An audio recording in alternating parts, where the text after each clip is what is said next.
Hello everyone. In today's session, we are going to dive deep into running Druid on Kubernetes using the Druid operator. This talk is for anyone who is looking to deploy and manage Druid on Kubernetes. We shall go from basics to advanced and answer the community's frequently asked questions. Before we dive in, I would like to introduce myself. I am Adheep Singh. I work as an independent consultant contractor helping companies build infrastructure SaaS on Kubernetes. For the past 5 years, I've been running OLAP stores on Kubernetes using operators for various SaaS platforms. In the past, I worked for Real Data on their Druid SaaS and Startree on their Pinot SaaS platform. I'm currently working with Chista Data to build their ClickHouse SaaS. I'm also maintainer for Druid Kubernetes operator and have authored and committed to various Kubernetes Skates projects, including Apache Pinot, Operator Runtime, Grafana, Minayo, and Pathable. About Chista Data, founded in 2021 by Shiv Iyer, who is the CEO and principal, has received 3 million USD seed investment in 2021. Chista Data is focused on ClickHouse infrastructure engineering and performance operations. Chista Data provides a dedicated database as a service for ClickHouse, managed services, support, and consulting. In today's agenda, we are going to cover about Druid operator as a journey, how and when to extend Kubernetes, the most frequently asked questions around Druid Helm chart versus the Druid operator, when to use and why to use, getting started with the Druid operator, and we'll cover all the Druid operator features. Druid operator was authored by Himanshu Gupta, Druid PMC, in October 2019 under the Druid.io repo. I have been contributing and maintaining the repo since then. Real Data was an early adopter of the Druid operator project and it contributed to the core code base heavily. At Real, the operator was battle tested at scale. At Real, when during my time on production, a single Druid operator was reconciling more than 40 Druid clusters. Operator was moved to a new repo on Feb 2023 under Data Infra HQ. The reason for moving the repo was due to lack of access to the Druid.io repo. It was a legacy repo and was no longer maintained. Till now, the Druid operator new repo has 31 contributors. Both the repos combined have up to 500K Docker downloads, 267 commits. We have maintainers and collaborators, Itamar and Cyril, who are helping in maintaining the repo. There is fundamentally no difference between the old and the new repo. Both the repos are same, they are backward compatible. The new repo has a lot of fixes, bugs, features which have been included. So if anyone is still using the Druid.io old operator repo, they should migrate to the new repo. Extending Kubernetes API, the most common use cases when you want to run data on Kubernetes. Data on Kubernetes, specifically OLAP stores, they were not something which were built to run on Kubernetes. In nature, they are JVM based, they are stateful in nature, and they are not easy to run. Kubernetes is not aware of what a Druid pod or what a Kafka pod is. For Kubernetes, every application is a pod, it's a deployment, or it's a stateful set. Kubernetes is an orchestration platform, but there is a fundamental difference on how you see Kubernetes. Do you see it as just as an orchestration platform, or do you see Kubernetes as a control plane? If you see Kubernetes as a control plane for your application, you would want to build a state management bridge between your application and Kubernetes. The application in our case is Apache Druid. Kubernetes API can be extended by building a custom API server on the aggregation layer. You have custom resource definitions, schedulers, webhooks, controllers. Druid operator extends the K8s API using CRDs, custom resource definitions, and a custom controller. An operator is essentially a custom controller which watches specific custom resource definitions. The most common question in the community I get asked is when to use Druid Helm charts versus when to use Druid operator. Let's first answer this question in your organization. Who is responsible for templating configurations? Who is responsible for applying those configurations? And who is responsible for reconciling configurations? State management and configuration management are two distinct thoughts. They cannot be mixed in. Templating can be done by any tool. Maybe it Helm, maybe it's a Ginger 2 template. You can apply configurations using CI/CD, or it's a manual apply. Reconciliation of configurations is where your desired state goes to your current state. The reconciliation of configurations requires a reconciler. It requires a controller. Helm is a configuration management tool. Helm does not maintain the state of the cluster. Once you have applied your Helm chart, you are leveraging the Kubernetes underlying controllers to reconcile the state. Helm is responsible for templating configurations. You can use any automated CI/CD like Arco, Flux, or manually install the Helm chart. On the other hand, Druid operator is a state machine. Druid operator maintains the state of the Druid cluster. It is aware of all the Druid node types. It is aware of what a broker is, what a coordinator is, what a middle manager is. Druid operator reconciles the state of Druid custom resources. So Druid Helm charts or operator is not an or, ideally it's an and. You should use both. You can use Helm chart to template and deploy your operator and the custom resources, and you can leverage the Druid operator itself to reconcile those configurations. Getting started with the Druid operator. Druid operator is a stateless Kubernetes controller. It can be run as a plain deployment. We have a Helm chart, which is available for deploying the Druid operator. It also deploys the custom resource definitions. The custom resources still need to be templated out because they need to be constructed. Druid operator only supports deploying Druid in a distributed mode. The operator supports group, version, and kind. Every CRD has a group, version, and kind. The group for Druid operator is apache.druid.org, version is v1 alpha 1, kind is Druid. GWiki is something which gets embedded in the Kubernetes API scheme. It's written in Golang. A single Druid operator can scale up to n number of Druid clusters. How do you scope a Druid operator? By scoping, I specifically mean Druid operator watches specific CRDs. The CRDs can be scoped to a namespace or can be cluster scoped.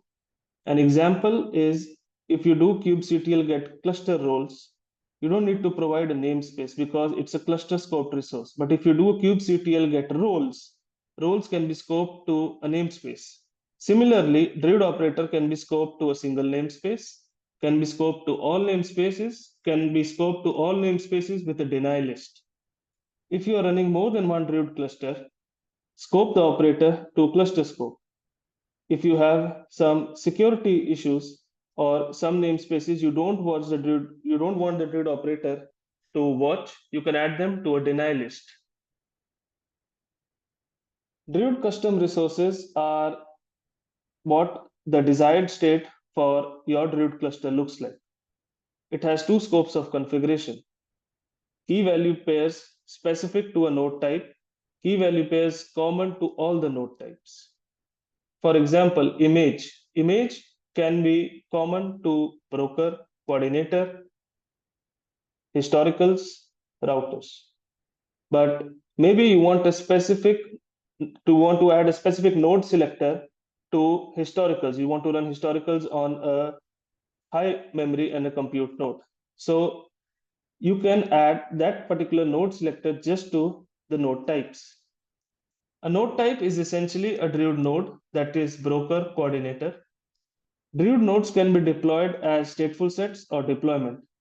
Middle managers and historicals are stateful in nature. They are used as stateful sets.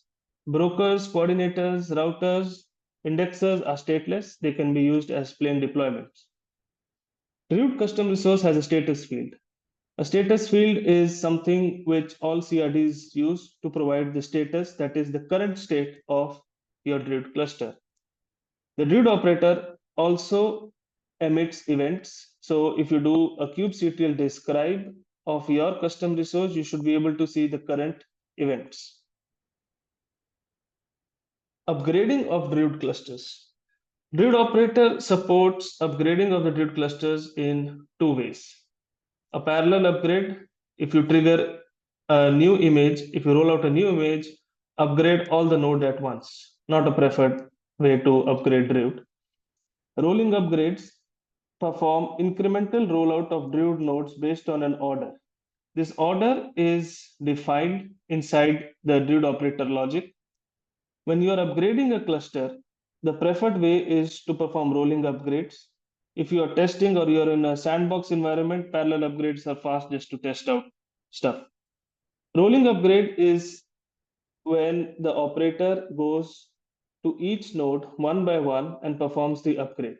So let's say you have historicals, middle managers, brokers, coordinators, and routers. You apply a new image. The first node which will get restarted and it will get deployed is the historical nodes. While performing this action, in any case, if a node goes into a bad state is anything which can be your pod goes into a crash loopback state because it can't connect to your S3 nodes to pull the segments.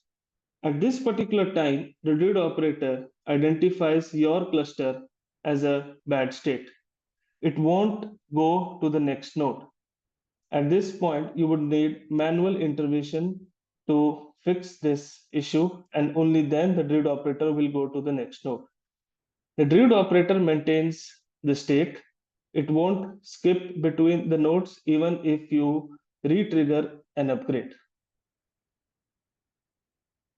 Deletion of orphaned PVCs is a feature supported by the operator. When you scale stateful sets up and down during ingestion, uh, an example for this is whenever you want to perform ingestion, you want to scale up your middle managers. You scale up middle managers to 100, you get your data ingested into Druid. Once your ingestion is completed, you scale back middle managers to 1.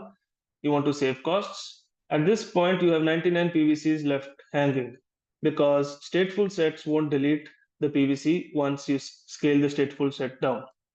These PVCs are orphaned. That means that no one is owning that PVC. On each reconcile, the Druid operator checks for delete orphaned PVCs and cleans up them if no one is owning them. This feature can be enabled by setting delete orphan PVC flag to true in your Druid CR. By default, this is disabled.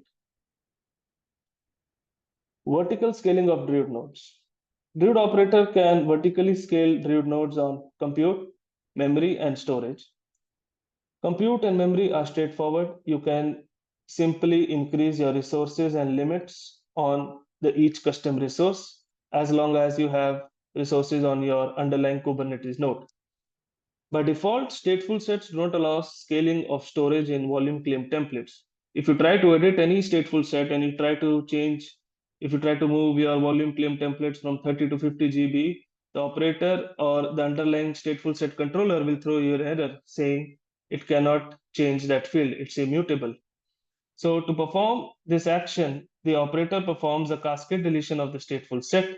A cascade deletion of a stateful set is it will only delete the stateful set object, but the underlying pod owned by that stateful set object will still be present. The operator will also then patch the PVC owned by that stateful set, and on the next reconcile, it will again create that stateful set because you haven't changed the desired state. So the desired state is you have already defined it in your Druid custom resource. The operator will make sure if a stateful set of historical is mentioned in your CR, it will recreate. You can enable this by setting scale PVC STS to true in the Druid custom resource. Here is a sample log which I performed to scale the PVCs. If you see, the first thing is the Druid operator detects a change. Once it detects the change, it will perform the cascade deletion. And for each operation performed, you can see an event is emitted. Druid operator PVC resize detected. Druid operator delete success. It was successfully able to delete the stateful set. Post that, it will perform orphaning of the stateful set, and then it will recreate that particular stateful set. At the same time, it will patch the PVC with the new size. This can be only performed if your storage class is supporting allow volume expansion to true. Kubernetes finalizers. Finalizers in general is a Kubernetes concept which allow you to add your pre-deletion hooks, which is kind of a callback to the controller to perform your pre-deletion tasks. A simple example for this is if you deploy a stateful set and try to delete the PVC won't get deleted because the PVC is already mounted to the pod. Same way in Kubernetes, in the Druid operator terms, when you remove a custom resource, when you mark the object for deletion, the custom resource is you add a deletion timestamp to the custom resource to mark all the objects to get deleted. The PVCs which are owned by the stateful set are left hanging state, and you will need to go and manually delete these PVCs. Since all the data is backed up on deep storage in Druid, and if you have marked a cluster for deletion, you really want to delete your cluster, the Druid operator will also delete the PVCs. It uses finalizers to hook in that logic and execute those tasks. Disable PVC deletion finalizer, you can set it to false if you want to not delete PVCs after you delete your Druid custom resource. By default, this is the behavior of Druid operator. Additional containers. This feature was recently added. The operator supports additional containers to run along with your Druid pods. The most common use cases which this feature was written for was downloading custom jar extensions. You want to download a MySQL extension jar on your Druid pods. How will you do it? Most people were ending up building custom Docker images, building new Docker files, making sure that jar is present inside that Docker image itself, which was a hack around implementing this. So with additional containers, we have an option of running that additional container as a sidecar or running it as an init container. So let's say you want to download this MySQL jar. You'll just create an additional container. You'll specify run it as init. If you specify run it as init, the operator will make sure it creates an init container. Init containers are essentially containers which get executed before the main container gets executed. So it will make sure it downloads that MySQL jar and mounts it as a volume when your new container starts, and your new container, when it starts, it can already load that extension. If you want to run it as a sidecar, as a long running container, side to side, your main container, you can scope it to cluster scope or you can scope it to node scope. A node scope is, let's say you just want to run a logging sidecar on your historicals. You don't want it on coordinators and middle managers for some reason. So you can just make sure that only historicals have that additional content. If you want to run it for all, you can specify it as a cluster scope. Internals for the Druid operator. I'll go to the Druid operator diagram and I'll explain the internals. So this is essentially a diagram which depicts what the underlying operator looks like. Operator was a term coined by CoreOS, which was basically to specify that underlying custom controllers will only watch a specific resource. And Druid, the Kubernetes as an ecosystem has a lot of controllers. It has deployment controller, it has stateful set controller, it has endpoint controller, service controller. The Druid controller is something which just watches Druid custom resources. So if you see down, there is scheme, which, as I mentioned, has a group, it has a version and a kind. You have a scheme builder which embeds that scheme to the Kubernetes API. When you're running operators at scale, you are constantly running a reconcile loop. A reconcile loop is a combination of two things. There is an edge driven trigger and there is a level driven trigger.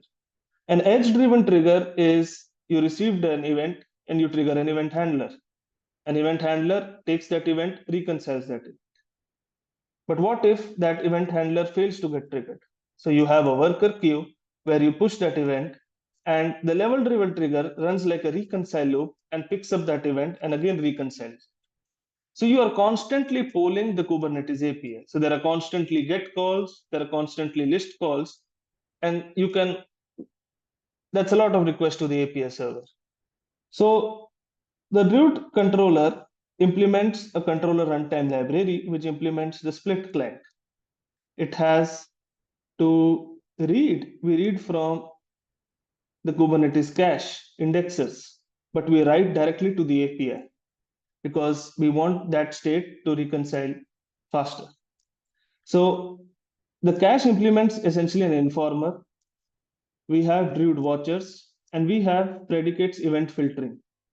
Before an event is triggered, the watcher watches that event, picks it from the informer, and pushes it down to the worker queue. The worker queue essentially has an object defined as name and a namespace. The reconciler picks up those events, reconciles it, leverages Druid's internal client interface, which has a reader and a writer interface, which, as I mentioned, writes directly to the API and reads from the cache to reconcile the objects. Something about predicates event filtering. I mentioned a feature about deny list. You want to watch all the Kubernetes namespaces, but you don't want to watch kube system. The predicates is that event filter if it finds any custom resource coming from kube system, it would filter it before inserting into the worker queue. So the Druid operator has few if else conditions on the predicate filter. As I mentioned, most of the points mentioned here I've already covered.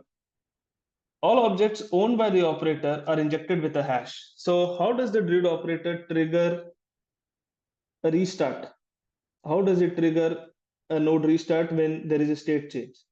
So all the objects owned by the operator, whether it's a stateful set, whether it's a deployment, whether it's a service, it's a config map, the operator injects a hash. That hash, every time you update a config, the hash changes. The operator internally matches those hashes and triggers the restart of the nodes. We have internal functions for creation and updation of resources. The Druid operator creates config maps for common runtime properties. It creates services. It is creating stateful sets, deployments. The underlying functions, if you don't leverage a common runtime object interface, you would end up writing every function for reconciling deployments, stateful sets, endpoints, services.